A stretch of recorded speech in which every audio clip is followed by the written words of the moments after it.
Amém, bom dia. Não é o Eduardo que vai pregar, mas é como se fosse, né? Que é um. Então, quem é um é a mesma pessoa, né? De noite sou eu, é ele. Então, estamos aí. É muito bom estar aqui de novo. Semana passada o pastor Eduardo pregou. E ele falou também sobre isso, né? Como a gente tem se revezado para estar aqui nos cultos, que a gente tem uma filha pequena, que agora, inclusive, tá lá com a sogra abençoada, que está ajudando a gente. E a gente tem que se revezar, mas é muito bom quando... Fazia tempo, né, que a gente não conseguia fazer isso, tá os dois aqui na igreja, e eu sinto muita falta de sempre estar aqui com vocês. E eu fui convidada pelo pastor João para trazer uma mensagem para a gente refletir hoje, nessa manhã, sobre algo que o Senhor tem colocado no meu coração. E o tema, não sei se tem aí... tá ali. Aprendendo a lidar com erro. Não sei se dá para vocês verem, porque eu gostei muito dessa arte. Ficou muito boa. Tem aquelas janelinhas de erro do computador, assim, quando dá erro, né? Quando buga o negócio. E eu achei muito legal. Amei essa arte, acho que foi o Johnny que fez, né? Muito legal, gente. Eu sou uma pessoa muito conectada, muito jovem, né? Então, mais ou menos.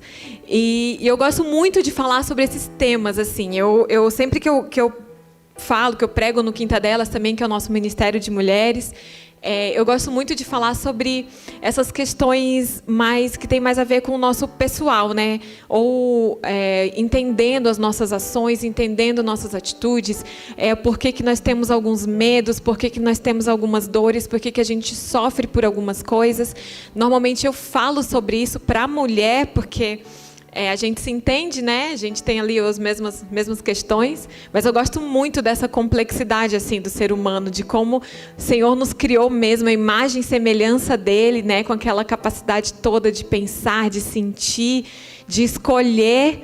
E isso tudo é muito complexo para nós. Nós, seres humanos, e nós cristãos, né? Temos muitas questões dentro de nós, muitas vezes, e que muitas vezes elas não são colocadas para fora e muitas vezes elas não são nem abordadas. Muitas vezes a gente tem algumas atitudes que a gente não sabe por que a gente tem. Muitas vezes a gente tem algumas reações e a gente não sabe de onde que veio.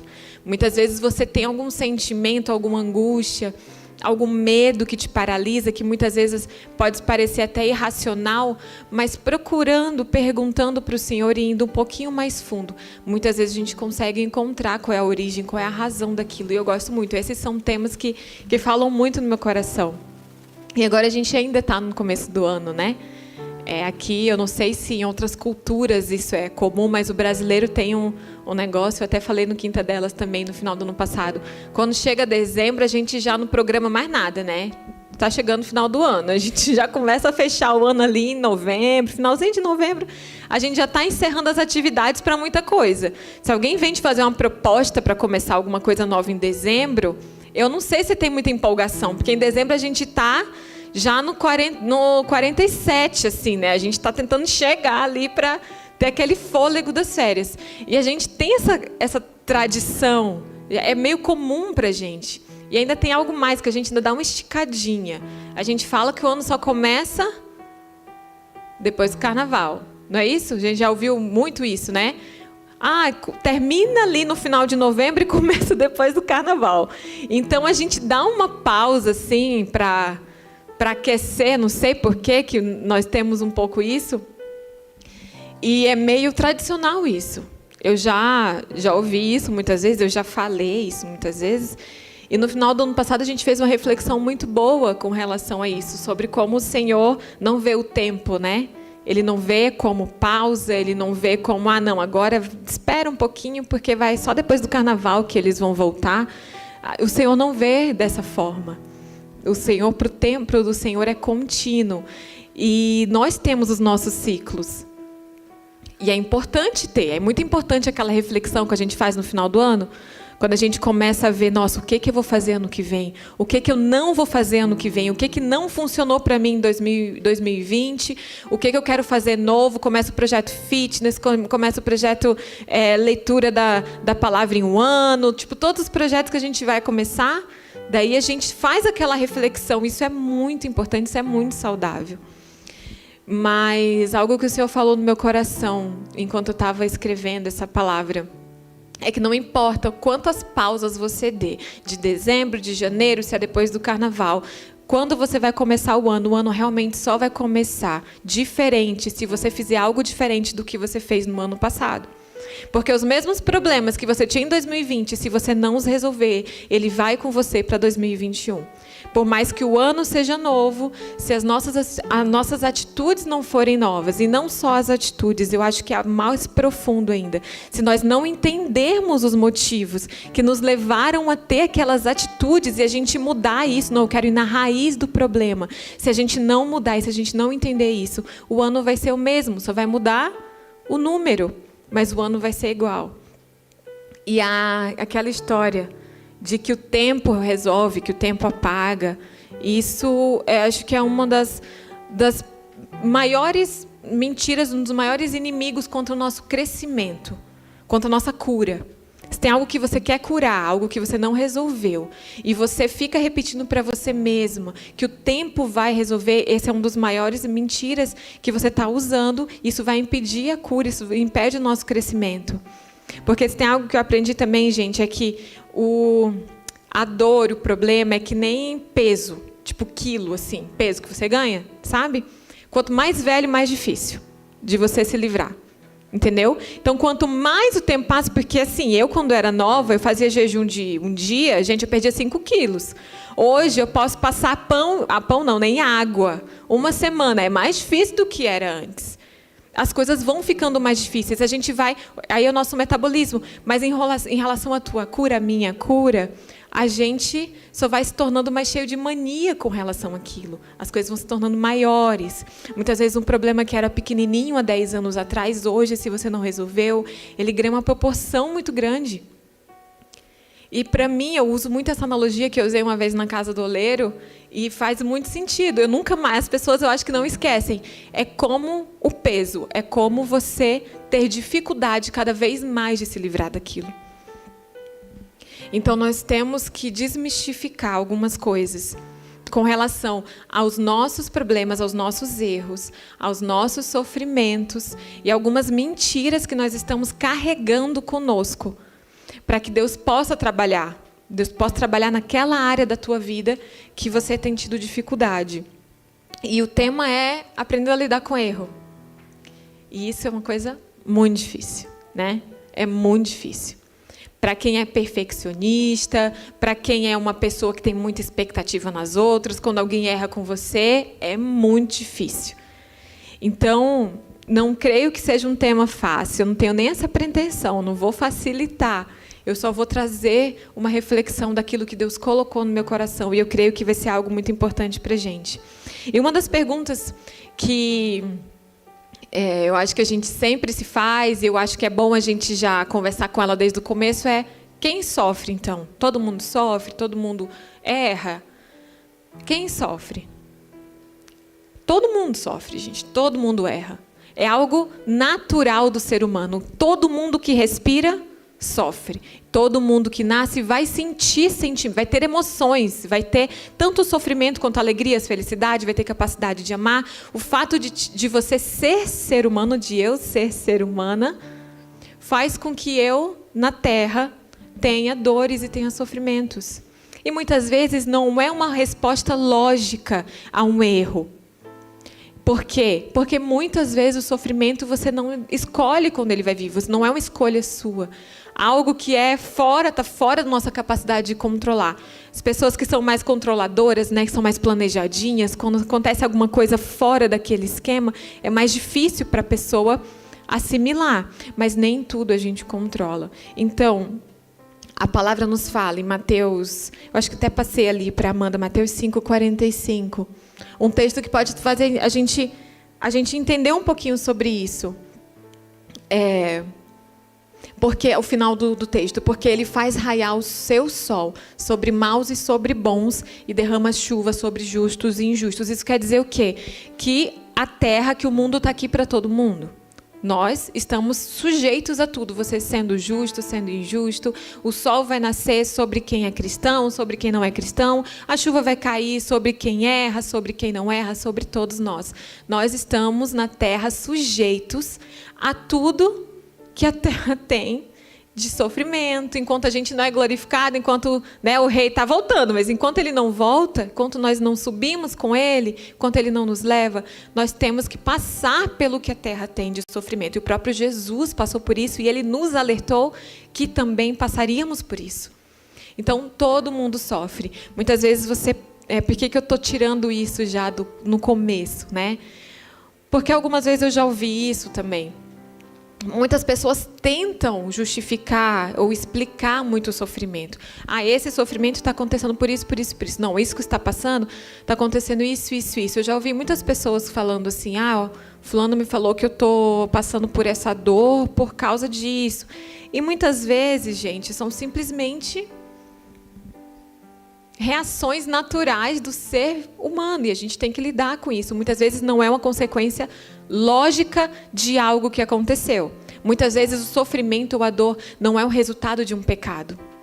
O pastor Eduardo falou isso semana passada, né? Falou sobre os desertos, como é importante a gente saber o motivo que nos levou para o deserto. Se é uma tentação, se é o inimigo tentando nos fazer cair, né? Se é um erro que a gente cometeu. Não, eu cometi um pecado, agora essa é a consequência. Se muitas vezes pode ser algo que Deus está nos fazendo passar para o nosso próprio crescimento. Muitas vezes tem alguns motivos que a gente não vai entender. E Deus é soberano sobre todas as coisas. Muitas vezes o Senhor realmente não precisa compartilhar conosco tudo. Mas nós podemos perguntar para Ele, Senhor, qual que é a razão? O Senhor tem um motivo para eu estar passando por esse deserto? O Senhor pode compartilhar o coração dele com você. E a partir daí você começa a entender, o Senhor quer que eu passe por isso, eu vou passar por isso. É importante a gente saber o motivo, mas também é importante a gente entender que muitas vezes a gente sofre por questões que estão fora do nosso controle. Escolhas que muitas pessoas têm que nós não podemos controlar. E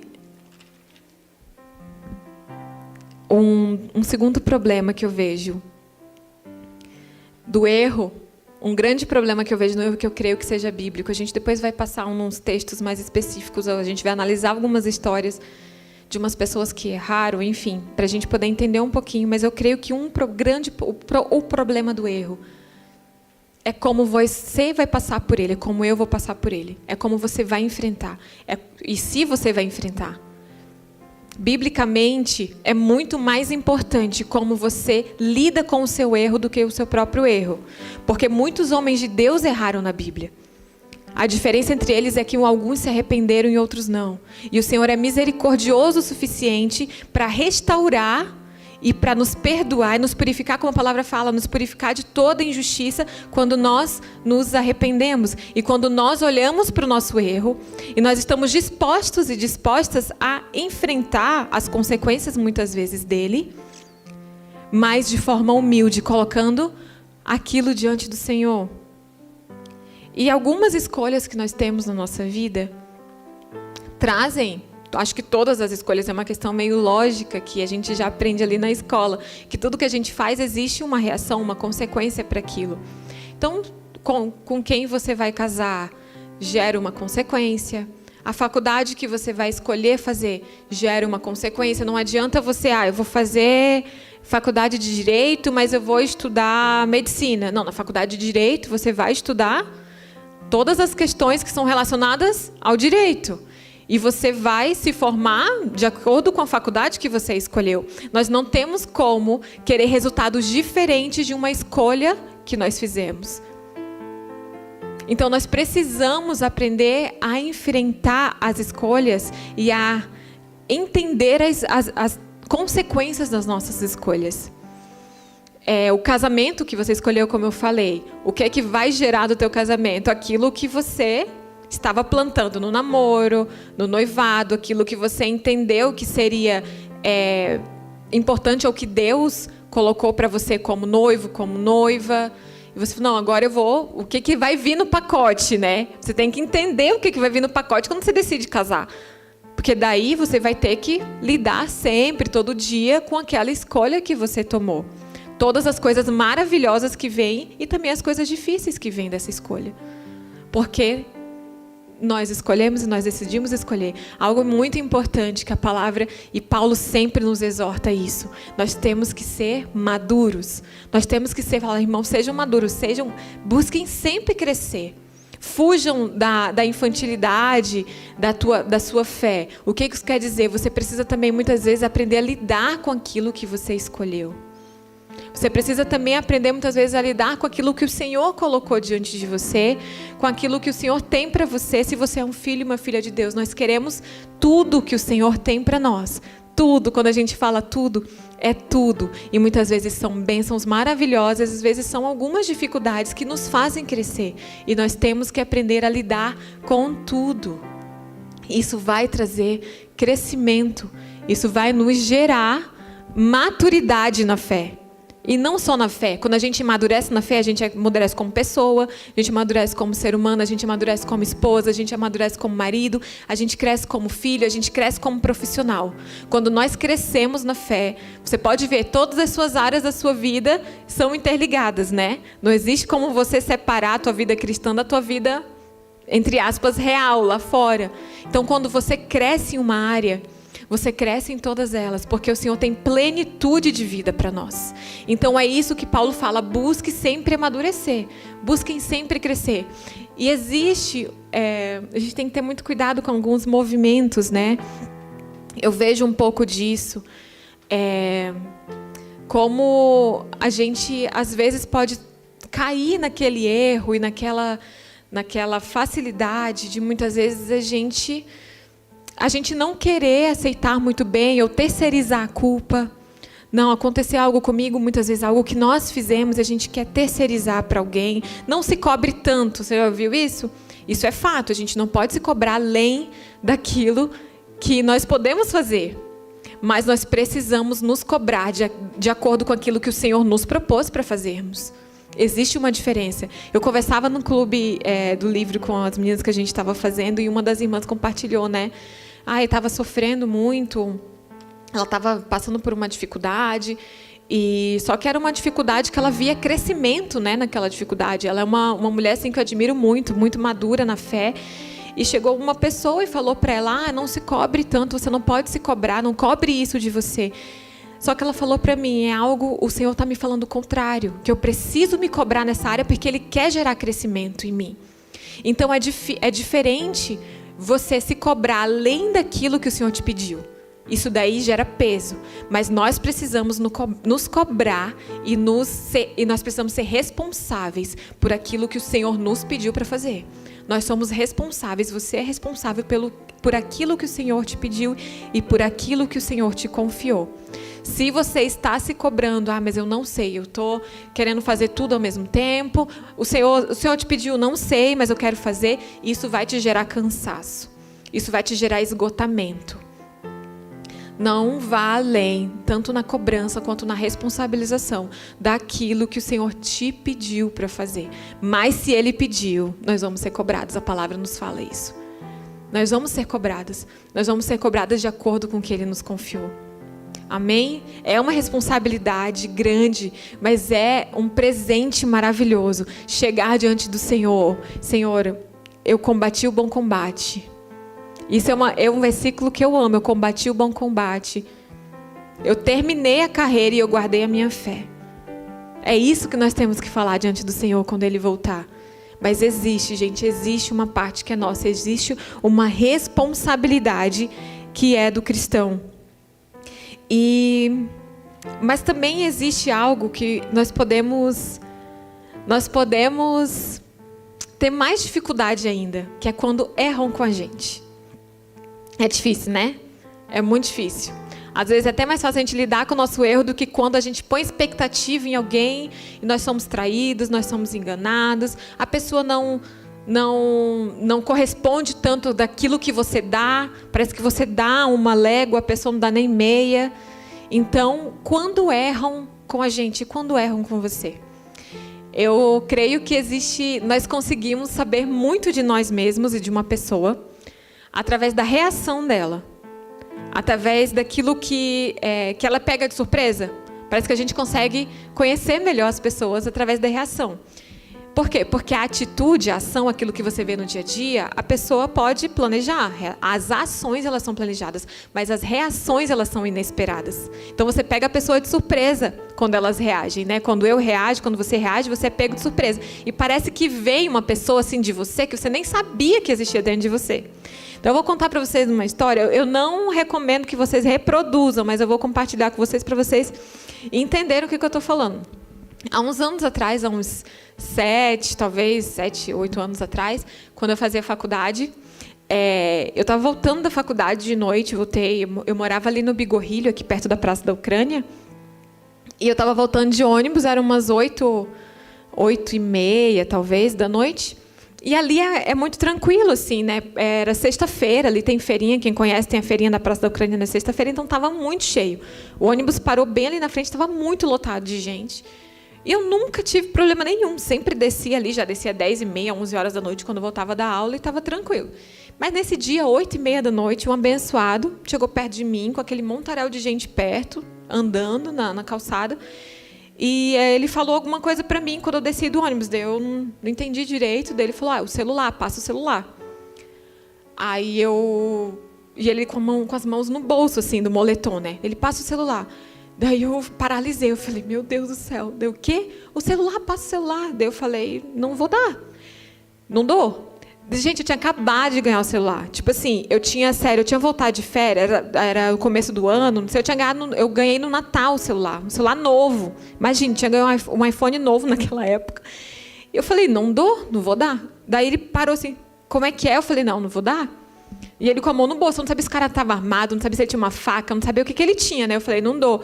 Daí ele, não, me passa o celular, é um assalto. Essa mulher não está entendendo que é um assalto, né? Acho que ela quer que eu estou pedindo emprestado. Daí ele falou assim, é um assalto. Daí eu falei, tudo bem, mas eu não vou dar. Daí ele tirou as mãos do bolso e começou a discutir comigo. E eu falei, eu não dou, moço, eu não vou dar meu celular para você. Daí eu falei, quer saber, ele está sem arma, ele está sem nada, eu vou começar a gritar. Daí eu comecei a gritar, é um assalto, é um assalto. Daí ele olhou assim para mim e ele falou, você é louca. Daí eu falei, eu sei. E ele foi embora. Tipo assim, depois que eu parei, eu fui para casa correndo, eu chorava. Gente, eu demorei uns 3 anos para contar para meu pai isso, porque senão ele ia, não sei o que ele ia fazer comigo. Porque eu sempre falei, gente, se tem um assalto, dá tudo que você tem, não reage. Sempre foi uma coisa muito lógica para mim. Mas quando aconteceu comigo, eu nunca esperei que eu fosse ter essa reação. Até o ladrão não esperava, que ele me chamou de louca, né? Ele falou assim, olha, você é louca. Eu falei, tá bom. E eu nunca esperei que eu fosse ter essa reação. Eu chorava, falei, Senhor, o que eu acabei de fazer, né? Imagina se o cara me mata, alguma coisa assim. E foi muito interessante que eu passei na vida por 2 assaltos aqui em Curitiba, tá? Um outro desse foi um pouquinho antes desse ainda. Eu estava de carro com a minha irmã, a gente estava andando de carro, ela estava dirigindo, eu estava no banco do passageiro. E a gente parou ali na Praça Zacarias, no sinal.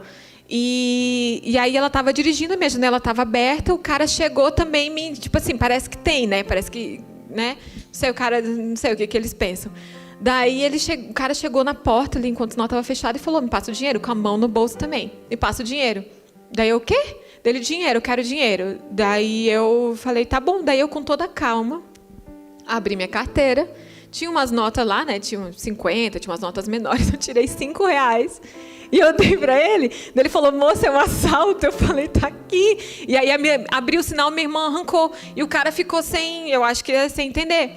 Tipo, ele falou, eu quero tudo, é um assalto. Daí eu falei, tá bom, tá aqui, eu dei R$5 para ele. E depois a minha irmã falou assim, você é louca. Imagina se o cara tá tá armado, porque eu não sabia se ele estava ou não. E se ele mata a gente aqui? Eu falei, eu não pensei. Para mim, eu estava dando dinheiro para ele. Eu não sei o que eu pensei. E eu falo isso para Eduardo, não repito isso. Eu já falei isso 1000 vezes para ele. Falei, olha, você dê tudo, dê carro, dê dinheiro, dê celular, dê tudo. Porque é o certo, né, gente? Mas a gente entende muitas coisas. Eu falei, gente, eu sabia que eu era calma, mas eu não sabia que eu era tanto. Eu tive uma frieza na hora para pensar e raciocinar o que eu ia fazer, que não era uma coisa muito sábia. Mas o que isso quer dizer? Muitas vezes a gente não conhece a nossa reação diante de algumas coisas que a gente não está esperando.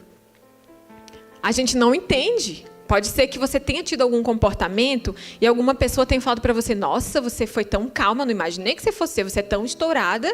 Ou então pode ser que seja uma pessoa calma e aconteceu alguma coisa com você, você explodiu, e a pessoa depois, uma amiga tua, nossa, mas você é tão calma, não imaginava que você fosse assim, reagisse desse jeito. Então, eu realmente acredito que muito de nós vem para a superfície, vem à tona, quando nós somos pegos de surpresa. A nossa reação precisa se converter também. A gente não pensa muito nisso. A gente acha que, muitas vezes, a gente tem a justificativa de agir de uma forma sem sabedoria, quando a gente é pego de surpresa. Ah, não, mas olha só, a pessoa, né, enfim, me fez isso para mim, eu não estava esperando. Mas tudo, tanto as nossas ações quanto as nossas reações, tem que se converter, gente. Tem que ir para o Senhor.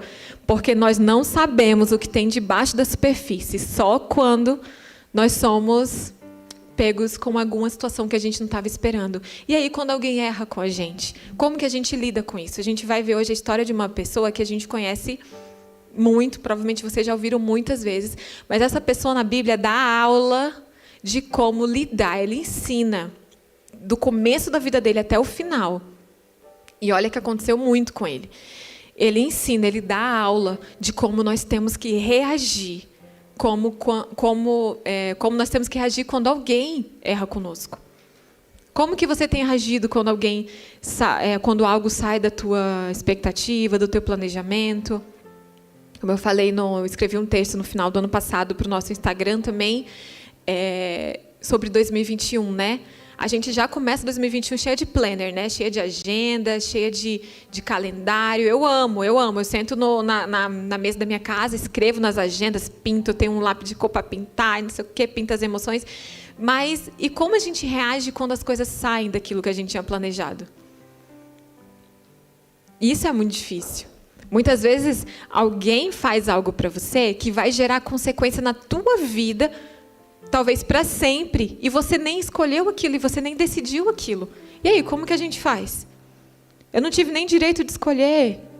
E agora, como é que eu vou passar o resto da minha vida sofrendo consequências de algo que alguém fez para mim? Pode partir de coisas simples, como, por exemplo, você não sabe, você não escolhe onde você vai nascer. A cidade, eu vou nascer em Curitiba, eu vou nascer, né? Enfim, vou nascer em que país? Eu nasci no Brasil. Nós não temos poder de escolha sobre coisas que vão mudar a nossa vida de uma forma considerável, né?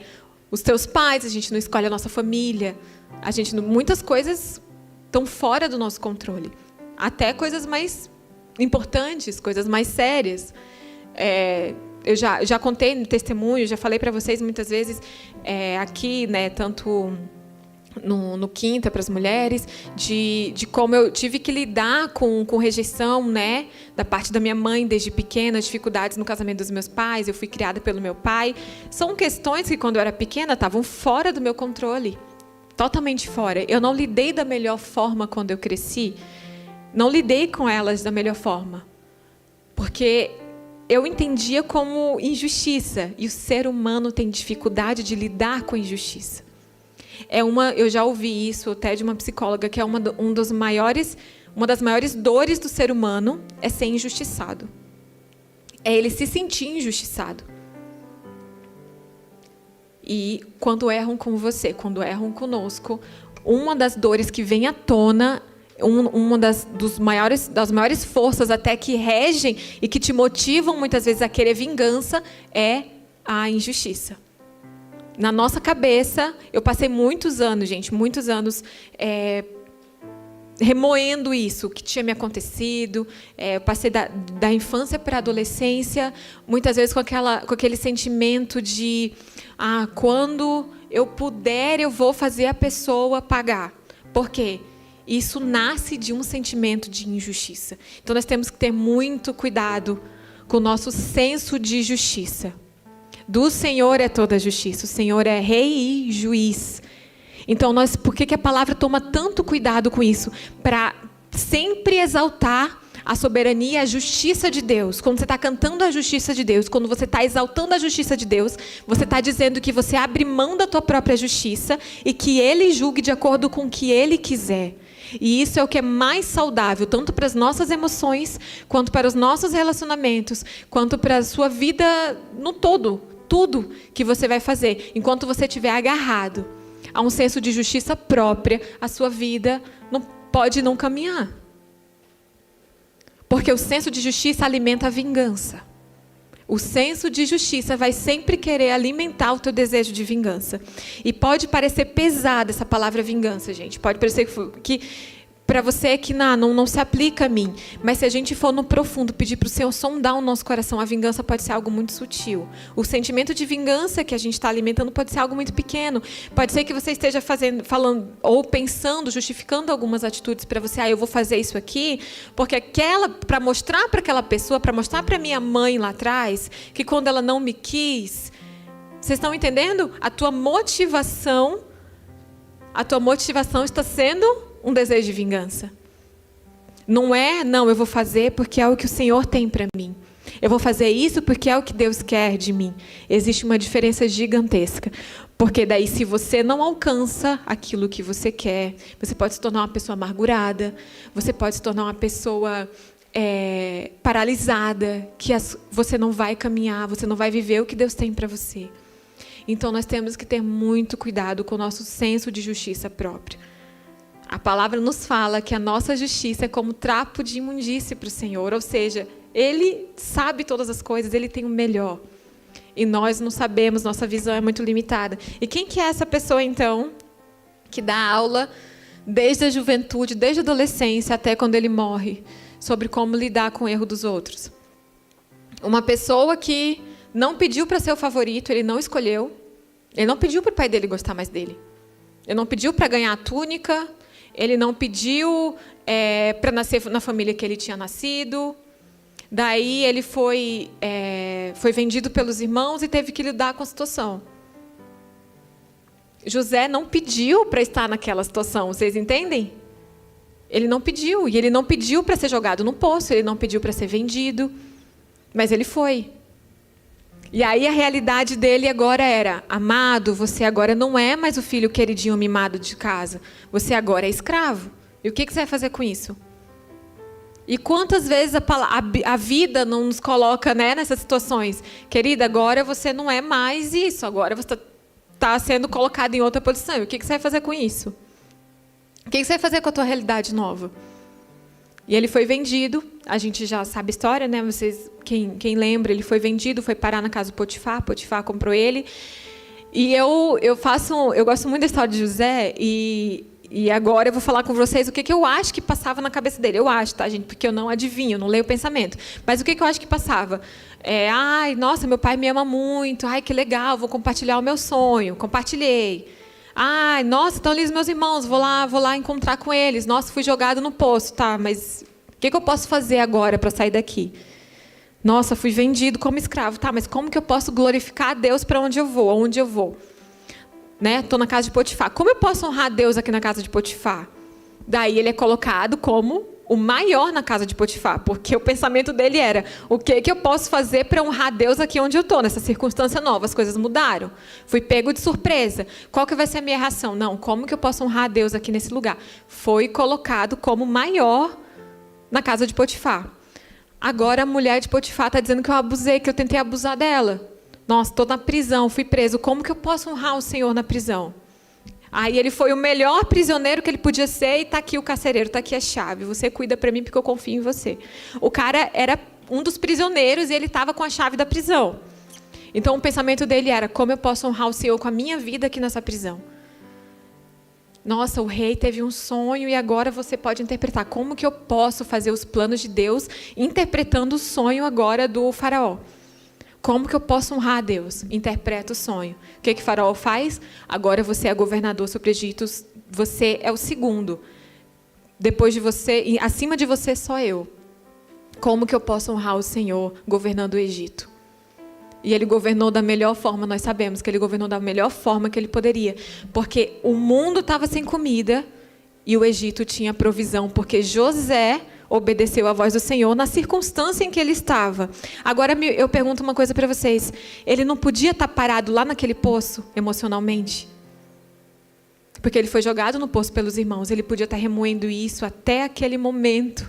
Ele podia estar pensando: anos se passaram. Ele podia estar pensando, meu Deus, meus irmãos, quando eu puder, eu vou me vingar. Quando eu puder, nossa, se eu ver eles de novo. Mas o pensamento dele estava lá na frente. A reação dele estava tão convertida que estava lá na frente. Como que eu posso honrar ao Senhor agora nessa circunstância nova, nesse lugar novo? Eu vou convidar vocês para ler aqui o finalzinho da história de José, que eu gosto muito. Eu gosto muito da história toda, né? É bom até sempre reler, se você puder, mas quem puder, abra em Gênesis 45. E a gente vai ler esse finalzinho aqui só. Está aqui na tela também. Aí o que aconteceu aqui? Ele estava como governador no Egito. E não tinha comida, nem na terra do pai dele, não tinha comida na região, não tinha comida. Ele já tinha falado isso para o faraó que ia acontecer, né? Então, o Egito tinha comida. E o que acontece aqui no final? Os irmãos de José vão até o Egito, sem saber que José era governador do Egito, eles vão até o Egito procurar por comida. E quando eles chegam lá, eles encontram José. José reconhece, mas eles não reconhecem José. E é uma confusão. Por quê? Porque José está com aquela mistura de sentimento, né? Ele ainda é o governador. Ele está vendo os irmãos dele diante dele pedindo comida. E eu penso que deve ter tido ali né, meu Deus, aquele engasgado. Mas ele planeja, ele fala, vou fazer um esquema aqui para os meus irmãos voltarem, eu vou colocar a taça, eu dizer que o meu irmão mais novo, Benjamim, roubou, que ele era o mesmo irmão da mesma mãe, era o irmão da mesma mãe, para o meu irmão ficar aqui comigo, e eles vão ter que voltar sem ele. Então ele tinha um esquema, ele tinha planejado um negócio para acontecer. E aí, quando ele foi colocar em prática, o que acontece, né? Vamos ler. A essa altura, José já não podia mas conter-se diante de todos os que ali estavam, e gritou, façam sair a todos. Assim, ninguém mais estava presente quando José se revelou aos seus irmãos. E ele se pôs a chorar tão alto que os egípcios o ouviram, e a notícia chegou ao palácio do faraó. Então disse José a seus irmãos, eu sou José, meu pai ainda está vivo? Mas seus irmãos ficaram tão pasmados diante dele que não conseguiram responder-lhe. Cheguem mais perto, disse José a seus irmãos. Quando eles se aproximaram, disse-lhes, eu sou José, o seu irmão, aquele que vocês venderam ao Egito. Agora não se aflijam nem se recriminem por terem me vendido para cá, pois foi para salvar vidas que Deus me enviou diante de vocês. O que aconteceu no final? Ele tinha um planejamento ali, não, eu vou fazer eles, né, sentirem, sofrerem um pouquinho, e ele não aguentou. Ele não aguentou. Ele caiu, a palavra fala que ele caiu num choro tão alto que se ouviu até do faraó, ficou sabendo que ele estava chorando, angustiado. E antes dos irmãos pedirem perdão, o que ele fala? Não se aflijam por terem me vendido. José se antecipava nas reações dele. Ele se antecipou no perdão. E eu acho isso maravilhoso na história de José, porque José era uma pessoa que não guardava mágoa. Ele não guardou aquilo contra os irmãos, porque se a gente for pensar, ele tinha a posição, ele tinha o dinheiro, ele tinha a comida, ele teve a oportunidade, e ele não tinha senso de justiça próprio. Ele não quis usar da própria justiça dele. Eu acho isso maravilhoso, maravilhoso. José é uma das pessoas uma das histórias que nos ensina do começo ao fim como a gente tem que se antecipar e não prender as pessoas ao erro delas. Ele poderia ter usado o erro deles contra eles. Seria justo? Ao Senhor cabe a justiça, né? Mas seria justificável. As pessoas iriam entender, olha também o que eles fizeram com ele, né? Seria justificável. Mas ele abriu mão da própria justiça. Ele abriu mão e ele se antecipou. Ele poderia também, eu estou pensando em todas as possibilidades que nós, né, poderíamos fazer. Poderia humilhar eles, fazer com que eles pedissem perdão. Olha só quem eu sou e quem vocês são. Vocês estão aqui diante de mim. Olha como o mundo dá volta, né? Como o mundo dá volta. Vocês se desfizeram de mim e agora vocês estão aqui implorando por comida. Olha como a vida é. E ele se antecipou até as palavras dos irmãos dele. E ele falou, não se aflijam por isso, por terem me vendido, porque até isso o Senhor transformou em algo bom. Se tem algo que nós também, a mais, que nós podemos tirar dessa história, aconteceu algo com você, te fizeram algo, chore. Coloque para fora. Coloque para fora. Nós temos, como cristãos, como filhos de Deus, nós temos aquela chance. A palavra nos fala que o nosso sofrimento em Deus, ele gera vida, ele não gera morte. Então você pode chorar diante do Senhor. Você pode falar, Senhor, aconteceu. Em nenhum momento a gente pode desmerecer o que José passou, porque ele sofreu, gente, ele passou por dificuldade. Mas o Senhor conhece a sua dificuldade. A sua dificuldade não é nova para o Senhor. O teu poço não é novo para Deus. Deus não é pego de surpresa. Nós somos, o Senhor não. Então você pode levar diante dele e falar, Senhor, olha o que me aconteceu. E fala e chora. E como José fez, José era governador do Egito e ele não teve vergonha. Olha quantos anos ele tinha, muitos, né? Eu não sei. Ele tinha muitos anos tinham passado. E ele se humilhou e ele chorou, ele se permitiu chorar. Não, eu quero sofrer, eu quero passar por esse momento. Mas agora, ele se levanta daquilo e ele se levanta para perdoar já. Ele já se levanta para liberar os irmãos. Então, não importa a idade que você tenha, não importa quanto tempo tenha acontecido, não importa a posição que você tem, não importa quem tem errado com você, chore, coloque diante do Senhor. Coloque para fora. O Senhor nos dá essa oportunidade e Ele nos consola, porque o Espírito Santo, uma das melhores, eu ia falar melhores com maiores, das maiores capacidades do Espírito Santo é consolar. Ele nos consola de coisas que a gente achava que eram inconsoláveis. Né? Você já viu aquelas histórias, ou você mesmo pode ter passado por coisas que as pessoas olham assim, meu Deus, como que ela continua? Como que ele passou por isso?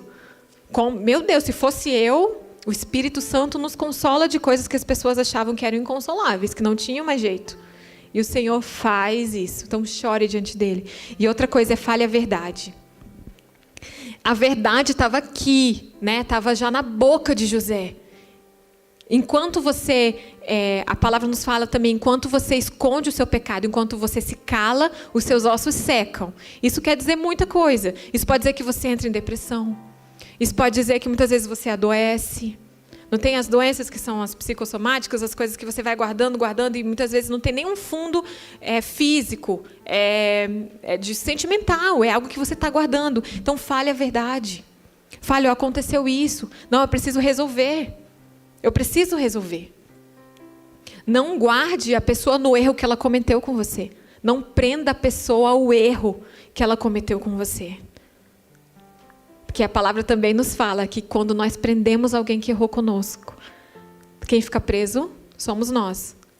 Né? Que é lançado aos verdugos e você que sofre quando você não perdoa. Você que é torturado. Né? A palavra nos fala isso, que é lançado aos torturadores. Nós que somos torturados quando nós não perdoamos, quando nós não liberamos. E a sensação que dá é de liberação. A sensação que dá é que você realmente está liberando, que você está tirando aquilo. Eu passei por essa situação, né, nessa história que eu comentei com vocês, eu passei por isso. Eu tive que passar por um processo de cura, um processo de chorar muito, um processo de falar a verdade. Não, o que me machucou foi tal pessoa e eu libero ela do que ela me fez. E passar por um processo de restauração. E, no final das contas, a pessoa que me magoou não teve participação no meu processo. Vocês entendem? Tipo, ela teve no final, quando eu já estava curada. E eu falei para ela, olha, você está perdoada, eu sou uma pessoa agora, né, Jesus me restaurou, Jesus me curou. Mas no nosso processo, quem nos magoou é irrelevante. Ela não precisa estar ali. Não, ela precisa pagar, ela precisa passar, né, precisa também passar pelo que ela fez. Não, porque dessa forma nós estamos nos torturando. Então você precisa falar a verdade. E a partir daí ser intencional na sua liberação. E ser intencional no seu perdão, independente se a pessoa vai pedir ou não. Muitas vezes não pede. E muitas vezes não pede. E nós continuamos presas e entregues aos torturadores. Nós temos... mas isso é no Antigo Testamento, né? Isso foi José. Nós temos uma história sobre falar a verdade no Novo Testamento que eu ouço desde pequena. E quando eu era pequena, me dava meu Deus, que coisa forte, né? Era sobre Ananias e Safira. Ananias e Safira, eles vendem um terreno E eles eram casados, eles vendem um terreno, e quando eles vão falar, eles vão separados falar com Pedro. Quando eles vão dar conta do valor do terreno, eles chegam e mentem, né? O primeiro, se eu não me engano, foi Ananias primeiro, chegou diante de Pedro e falou: olha, está aqui o dinheiro do terreno. E aí Pedro falou assim, Pedro já, né, inspirado pelo Espírito Santo, por que você se corrompeu no teu coração, Ananias? Que ele sabia que ele tinha pego uma parte do dinheiro. Por que você se corrompeu? O terreno não era seu? Por que você não falou a verdade? Se você quisesse ficar com o dinheiro todo, você podia. Mas você decidiu mentir e esconder. E ele caiu morto na hora. E aí, sem saber do que aconteceu, entrou a mulher dele e fez a mesma coisa. Não, foi essa parte mesmo. Está aqui. E a mesma coisa aconteceu com ela. Ela morreu na hora. Então, a verdade na Bíblia é importante desde o Antigo Testamento até o Novo Testamento e até hoje. Nós precisamos sempre... A palavra do Senhor é a verdade. E é a verdade que nos liberta. Nós precisamos sempre lidar no nosso processo falando com a verdade. Eu já também conversei, tem uma amiga que é psicóloga, ela já falou isso, né? Você não consegue tratar uma pessoa que não fala a verdade para você. Porque se ela não fala para o psicólogo, ela está mentindo para ela mesma também. Então, ela nunca vai se tratar. Nós precisamos sempre lidar com a verdade. Sempre. E nós temos um mecanismo, nós temos algo na nossa mente, muitas vezes, que você pode estar Se pergunte isso para o Espírito Santo. Por que você está sofrendo? Por que você está fugindo do que te aconteceu? Por que você está fugindo daquilo que te aconteceu? Do erro que te aconteceu? Por que você não está querendo voltar lá para perdoar? Pode ser porque eu passei por isso também, eu falo para vocês, né, que das experiências que eu conto aqui são do que aconteceu comigo, porque são experiências muito pessoais, a gente só pode falar por nós mesmos. Então, muito em mim, que me impedia de passar pelo meu processo de cura e de crescimento e de lidar com o erro, era que eu não queria sofrer de novo. Então, sabe quando você não quer reviver, não quer repensar, né? Eu não quero voltar naquilo para não sofrer de novo. Eu quero esconder, eu quero empurrar com a barriga. Então, se é uma pessoa que errou contigo, você pode isolar ela, você pode simplesmente se afastar, né? Isso pode acontecer. Então, pode ser que você não esteja querendo voltar naquilo porque você não quer sofrer. Mas, muitas vezes, gente, o sofrer com o Senhor, na verdade, todas as vezes, o sofrer com o Senhor é melhor do que o sofrer que nós estamos fazendo sozinhos. E eu passei por esse processo, né? Quando eu passei por toda essa dificuldade na minha infância, enfim, e eu tive uma crise muito forte de depressão depois, quando eu cresci. E eu falava isso, não, mas era meio involuntário, eu não quero pensar nisso, eu não quero pensar nisso, eu não quero voltar naquilo para eu não sofrer, porque eu já sofri muito. E teve um momento que foi muito importante para mim, né, de uma oração, eu quero resolver comigo mesmo, eu quero resolver com o meu passado, o que eu faço? E eu chorava muito, e eu senti muito forte no meu espírito o Senhor me falando isso. Pega na minha mão e vamos juntos. A gente vai reviver junto. O Senhor não é nem reviver a palavra, a gente vai relembrar juntos. O Senhor não quer que você reviva, que você remoa, Ele quer que você resolva. Mas para resolver, você precisa relembrar. Pega a mão de Jesus e pergunta para Ele: Senhor, onde é que o Senhor estava quando aquilo me aconteceu? O Senhor também já me respondeu essa pergunta. No momento que eu estava chorando muito, e lidando lá com as minhas questões na depressão, eu falei: Jesus, onde é que você estava? Onde é que você estava quando eu era criança e eu estava chorando e eu estava sofrendo? E o Senhor também falou no meu espírito muito forte: eu estava chorando e sofrendo com você. E aquilo me trouxe cura. Porque o sofrer e o chorar com Jesus, gente, traz cura, liberta. Então pega: Senhor, me dá a mão, eu não quero ir sozinha.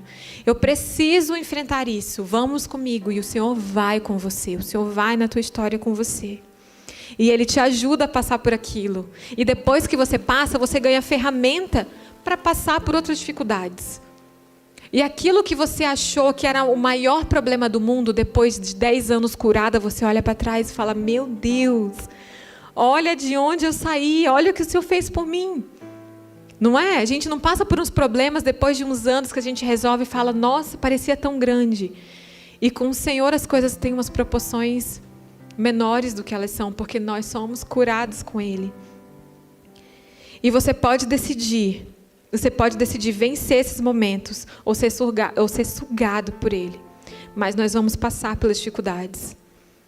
E a última parte do que eu tenho para falar e compartilhar com vocês hoje é, tá, e quando eu erro? Quando eu erro, o que acontece? É uma história também muito, muito conhecida, a história de um rei que foi segundo o coração de Deus e cometeu um erro absurdo, né? Da gente lê, a gente fala, nossa, foi um erro, foi adultério, foi homicídio, mentira, aquilo cegou ele. Davi adulterou e colocou o marido da mulher com que ele tinha adulterado no fronte de batalha para que ele morresse, porque ela tinha engravidado. E aí ele, para esconder o erro dele, para esconder o pecado dele, ele matou um homem que era justo, o homem que ele mandou chamar da guerra para poder... Davi fez todas as articulações, né? Não, engravidei a mulher dele, e ele estava na guerra, e agora? Manda chamar ele para ele ir para casa, para ele... né, ter relações e ele achar que o filho é dele. Só que o homem era tão justo que ele foi chamado no meio da guerra e ele se recusou a ir para casa. Ele deitou ali onde os soldados deitavam. Ele falava, não, meu senhor, não, meu rei, eu não posso ir para casa descansar enquanto todo mundo está na batalha. Então, por isso, pela justiça dele, pela retidão do homem, ele foi morto. E ele morreu. E toda a confusão que a gente conhece, Davi... se casa com Batseba, ela tem um filho, Natã, o profeta, expõe o pecado de Davi diante dele e ele se arrepende. Só que tem as consequências do pecado. O filho de Davi morre e a palavra mesmo nos fala que a espada nunca se apartou da família de Davi. São muitos, muitos problemas e muitos erros. Mas aí você pode perguntar por quê, então? Por que Davi foi um homem segundo o coração de Deus? Porque que ele foi o rei que ele foi. E eu quero ler com vocês também, 2 Samuel, se você tiver aí, ou 2 Samuel 12.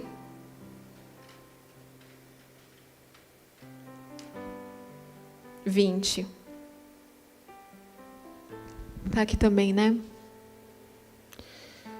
Então Davi levantou-se do chão, lavou-se, perfumou-se e trocou de roupa. Depois entrou no santuário do Senhor e o adorou.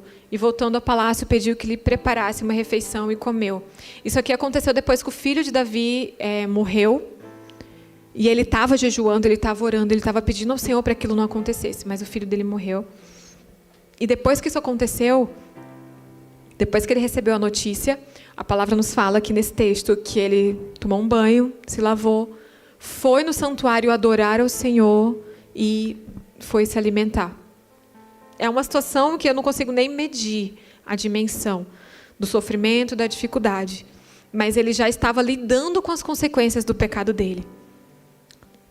Mas, de novo, a gente se pergunta, e por que Davi foi um homem segundo o coração de Deus, se ele fez tudo isso?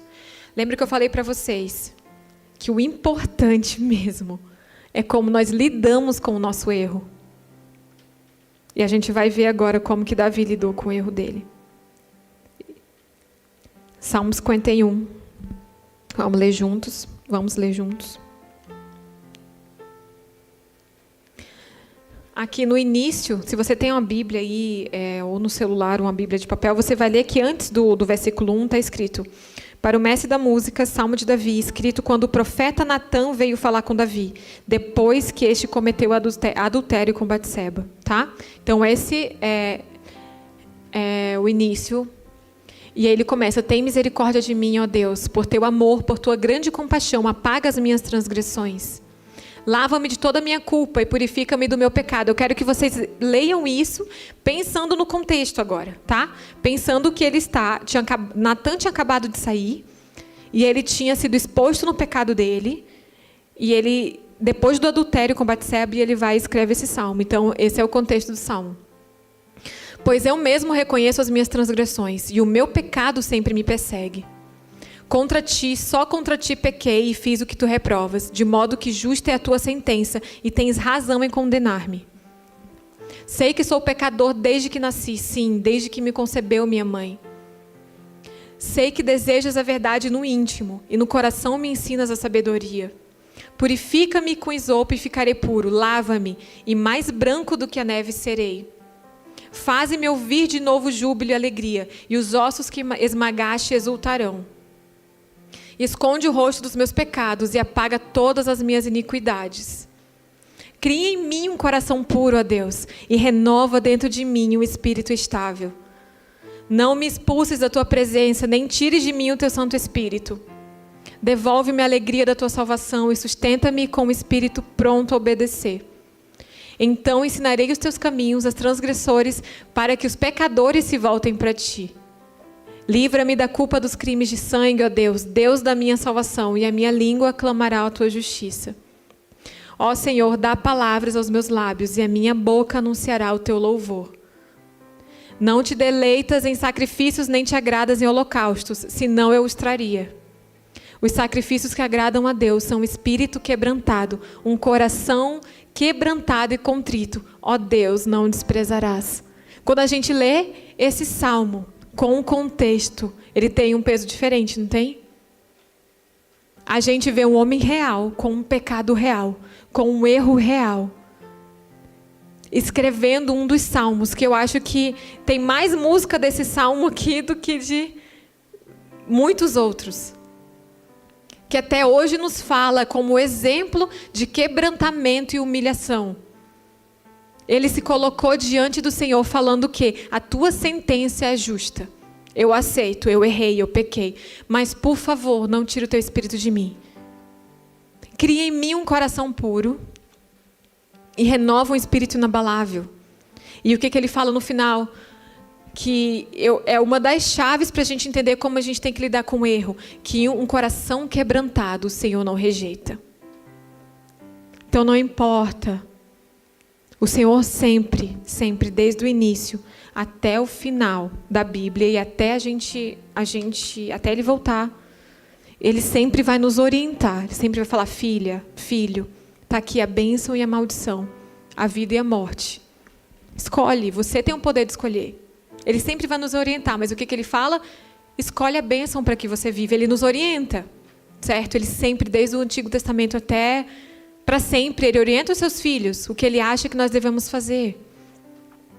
Mas se você errou, se você está tendo que lidar com um erro que você cometeu, o importante agora é como você vai lidar com ele.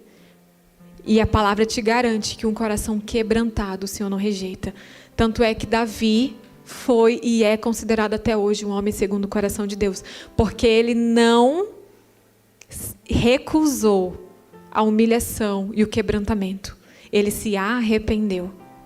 Como o pastor Eduardo também falou semana passada sobre, acho que foi semana passada, né, sobre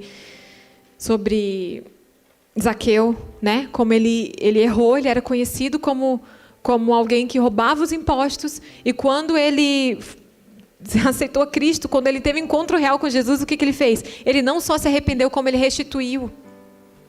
O importante é como nós vamos lidar com o erro. O importante é como você vai lidar com o erro. Tem erro que nós não conseguimos mudar mais, nós conseguimos mais restituir. Pode ser que não tenha mais como você resolver a questão, o erro ou o que você fez. Mas o quebrantado coração o Senhor não rejeita. Ele não despreza. Existe cura e existe esperança do Senhor, existe vida nova no Senhor, para aqueles que se arrependem, para aqueles que se quebrantam. Mas você precisa, e nós precisamos passar, gente, não existe transformação sem quebrantamento. Existe dificuldade com remorso. Remorso é diferente. É quando você fica remoendo aquilo. Você remoe e não resolve. Você sabe, consegue entender a diferença? Você remoe e não resolve. Você remoe, você sofre, mas não resolve. Você lida com a culpa, mas não resolve. Mas existe uma diferença entre o remorso e o arrependimento. O arrependimento gera transformação. Você quer resolver. Primeiro passo, você se sente constrangido, você se sente... você fica triste pelo que aconteceu. E o segundo passo é: eu quero resolver. E depois que você resolve, você levanta, como José fez. E o terceiro passo é: agora eu vou continuar a viver. Então, é isso que o Senhor tem para nós essa manhã. 2 coisas eu proponho para vocês essa manhã. A primeira é que você peça agora que o Espírito sonde o seu coração. sobre algo que te fizeram, algum erro que alguém cometeu contra você. Que pode ser que até hoje você esteja sofrendo as consequências desse erro. E o Espírito Santo vai trazer a sua memória e você vai saber o que é, você vai saber.